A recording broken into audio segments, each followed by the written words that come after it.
r/NoSleep. Posted by u/unhappypossession57. Do you look over your shoulders? Paranoia. A deep-seated panic in your heart.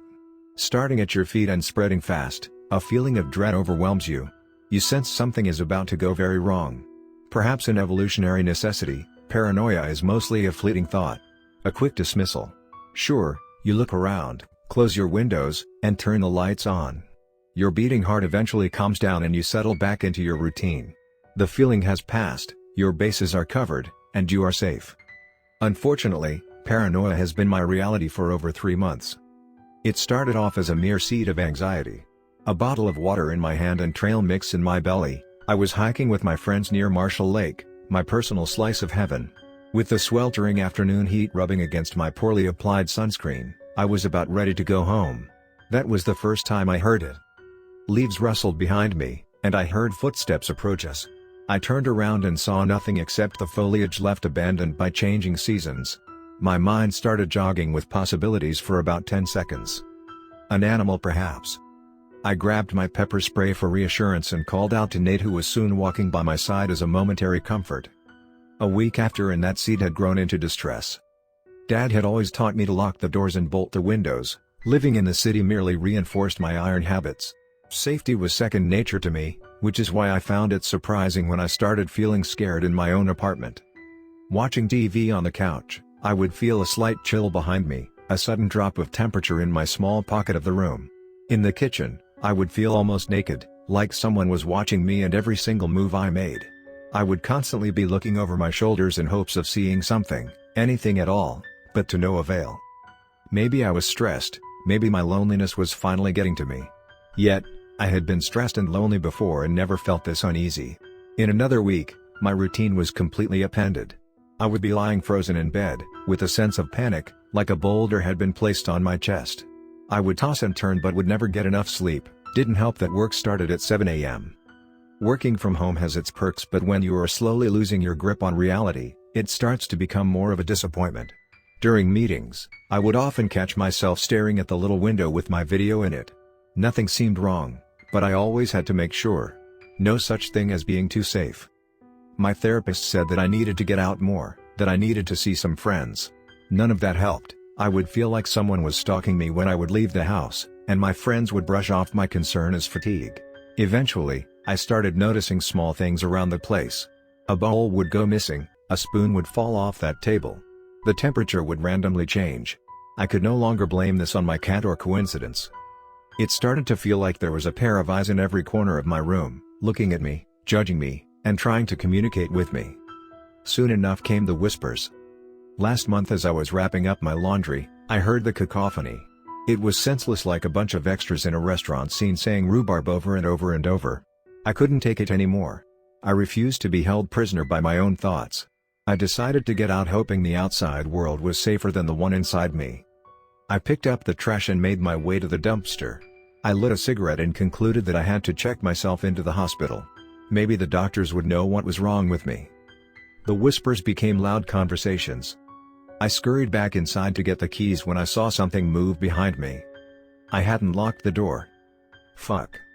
Right behind my shoulders I felt something walk up to me. I couldn't bring myself to turn around and face it. I started walking towards the door in a quick motion, but it slowly followed me. I heard him say my name. Jess. My blood ran cold. No one had called me that since I was a kid. My eyes slowly looked in the corner. I couldn't make out much except what looked to be a tattered hand, with flesh rotting off the skin. It looked like it had been covered with leaves. I heard footsteps and my heart dropped. It was time to run. I made it to the police station, who took down my details and sent me to the local ER. In between the wheelchairs and the bright lights, my mind fixated on one thing. Why did he say my name? Why stalk me for so long only to scare me? Maybe I had lost it, and this was the final straw before I cracked. The doctors and nurses ran tests for over 2 days.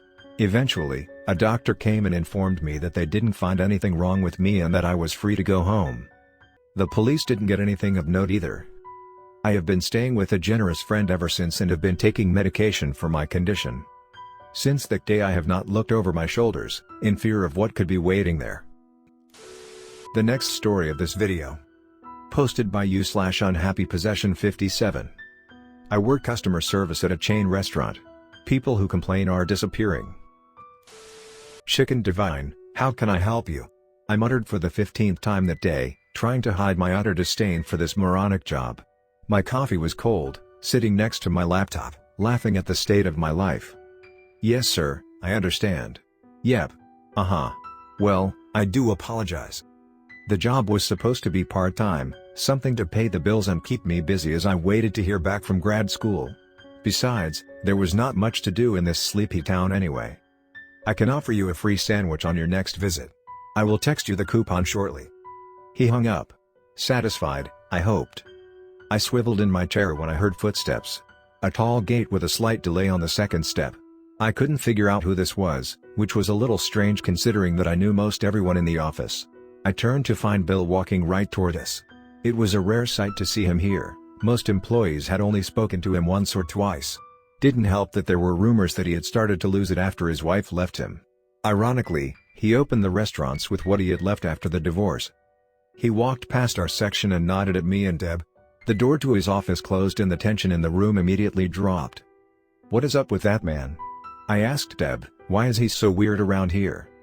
He is busy working, let him be, she replied. The phone rang. Chicken divine, how can I help you? Deb asked, with a familiar smile on her face. Deb was as good as someone working in customer service could get. She consistently ranked the highest in her surveys, while I was mostly average. Perhaps I needed a lesson in patience. How do you do it, Deb? What's the secret? The key is to empathize, she said. That sounded easy enough, but I never could apply it to practice. Being at a job like this can wear you down fast.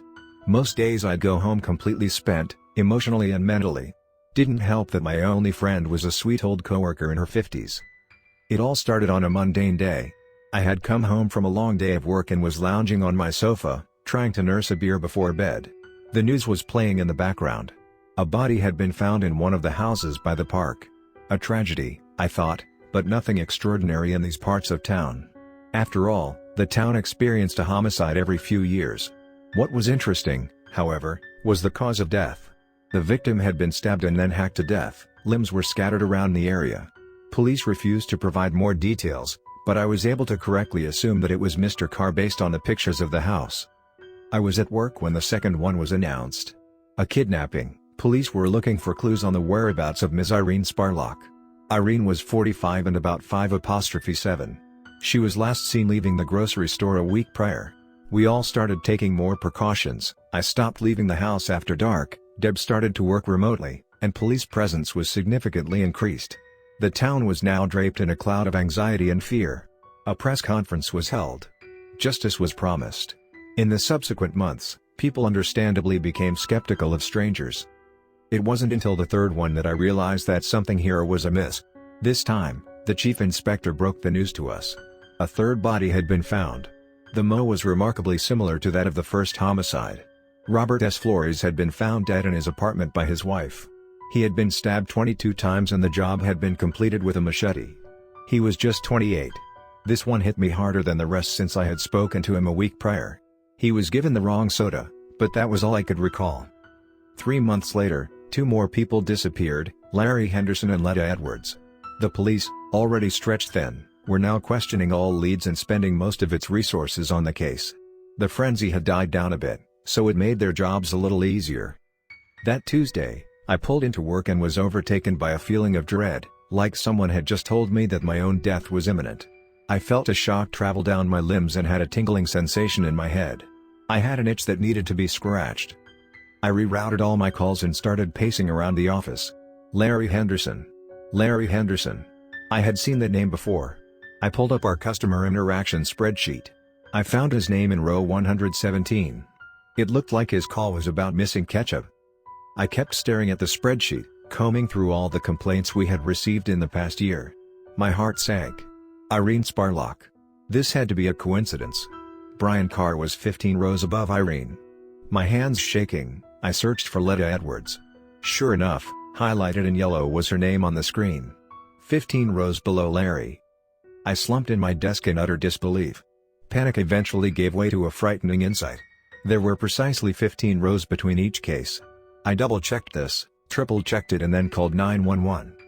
Much of what happened after is a blur. I was at the station giving my statement. Officers were shepherding me from room to room. Bill, the restaurant owner, was called in for questioning. Detective Irby told me they had been following him for the past 3 months. His car had been spotted near 2 of the murders around midnight, which they believed was when the crimes occurred. The company was bought for pennies on the dollar. I quit right after the news broke. Deb also took the plunge into her retirement and moved up north. I felt uneasy about the whole thing. I knew that Bill was strange and a bit reclusive, but I had never in a million years expected this. Around the time of sentencing, I got into a master's program across the country. The town was able to breathe a sigh of relief and I was able to finally initiate my exit plan. Right at the beginning of fall, I had packed my bags and was ready to move out. I checked the mail one last time and found a letter addressed to me with no return address. I opened it. "Hey kiddo. Thank you for covering for me till the very end. See you soon? Deb."